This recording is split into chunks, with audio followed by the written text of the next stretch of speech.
Assalamualaikum warahmatullahi wabarakatuh. Saya Kurniasih, pendamping sosial program Keluarga Harapan dari Kecamatan Pagelaran, Kabupaten Malang. Kali ini saya akan melakukan simulasi modul 5 kesejahteraan sosial sesi 2 langkah 3.89. Nah Bu, sekarang saya mau tahu juga, tadi kan kita udah belajar tentang kondisi dan permasalahan lanjut usia. Sekarang jadi gini, untuk memahami lanjut usia itu kita juga bisa memahami lanjut usia melalui tipe dari lanjut usia tersebut. Nah, ada beberapa tipe lanjut usia.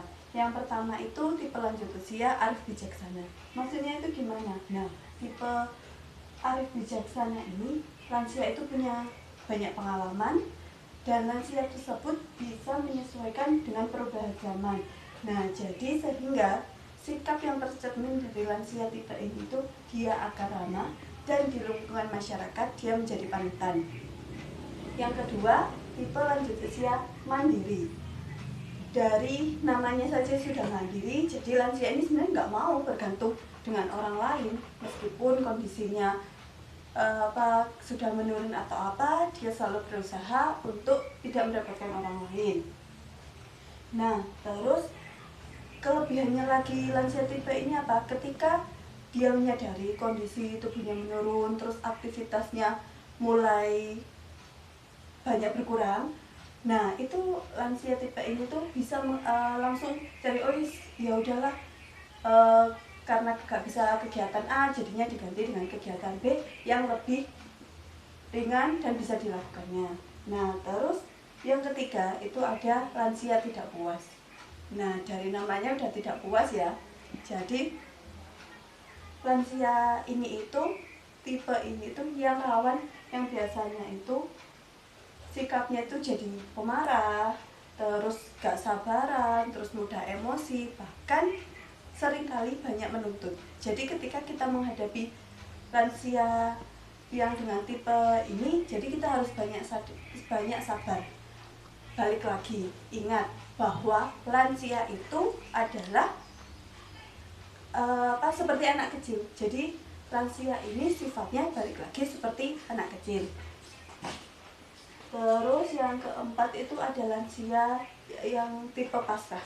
Dari namanya ada pasrah, berarti lansianya berserah diri, menerima dengan kondisinya sekarang, berdamai dengan kondisinya sekarang, tidak masalah dengan kondisinya yang sudah menurun, terus tidak masalah dengan fisiknya yang sudah menurun, kekuatannya udah nggak seperti sedia kala. Tipe ini tuh menerima.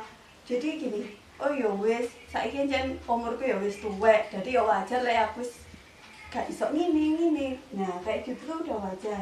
Dan baiknya di sini tipe lanjut usia pasrah ini, lansia akan selalu berpikiran positif. Dimana ketika dengan kondisinya yang sekarang dan saat ini, lansia ini akan berpikiran positif dan dia akan merasa, oh ya wis, iki nasibku, aku kudu iso bahagia dengan nasibku iki, aku kudu iso seneng di usia aku sing saat iki wis sudah sedikit, jadinya dia itu menikmati usia, masa-masa lanjut usianya itu dinikmati. Terus juga lansia yang tipe ini itu dia lebih suka akhirnya karena dia pasrah berserah diri. Nah, lansia ini juga lebih mendapatkan diri untuk kegiatan-kegiatan agama. Nah, yang terakhir itu tipe lansia yang bingung. Dari namanya aja udah bingung, pastinya ya lansia tersebut kebingungan dengan kok aku jadi tuwek, kok aku jadi ini, kok aku jadi gak kuat yo melaku nang kono wae padahal iku cedek. Nah, ketika mengalami kondisi seperti itu dan lansia tidak bisa menerima dan memahaminya, maka lansia kebingungan dengan dirinya sendiri. Nah, lansia jadi minder ketika diajak kegiatan dengan yang sesama lansia yang lain, dia akan menolak. Enggak, wis aku gak kuat kok ya aku nganune, aku mending gak melu wae. Pasti kayak gitu. Terus juga bahkan lansia tipe ini akan mengasingkan dirinya dari orang lain dan juga lingkungan sekitarnya. Nah, di sini ibu-ibu ketika menghadapi lansia yang seperti ini, ya jadi ibu-ibu harus mengkomunikasikan, harus meyakinkan ke lansianya, karena dengan kondisinya yang saat ini yang sudah melemah atau apa, itu bukan jadi kelemahannya, tapi karena itu sudah prosesnya, karena sudah masanya lansia itu kondisinya menurun.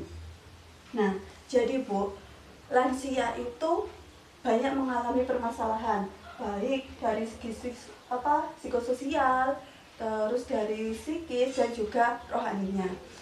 Lansia A dan lansia B itu mempunyai permasalahan yang sama, tapi untuk penanganan permasalahannya itu pasti berbeda. Setiap permasalahan orang tidak bisa disamaratakan untuk menanganinya.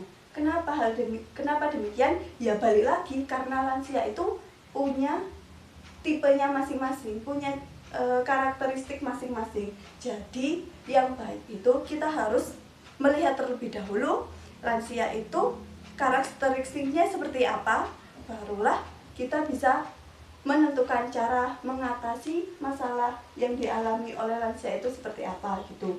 Jadi yang perlu diingat, membantu menangani lansia, permasalahan lansia harus disesuaikan dengan karakteristik dan tipe lanjut usia tersebut, dan juga disesuaikan dengan kondisi fisik, psikis. Nah, mungkin itu untuk mengenai pengetahuan tentang lansia. Jadi ibu-ibu jangan khawatir ketika orang tuanya sudah lansia terus tiba-tiba jadi pemarah atau apa. Berarti ingat-ingat, oh berarti wong tuaku iki lebih tipene iki, karakternya iki. Berarti aku kudu nangani kayak ngono iku ya apa. Nah, itu harus diingat-ingat Bu. Jadi ketika orang tuanya pemarah atau orang tua jenengan sifatnya pemarah, ya jenengan harus ngedem itu intinya. Nah, materinya mungkin cukup sekian dari saya. Nanti kita lanjut lagi untuk materi lainnya. Demikian simulasi pembelajaran modul 5 kesejahteraan sosial. Sekian dari saya. Wassalamualaikum warahmatullahi wabarakatuh.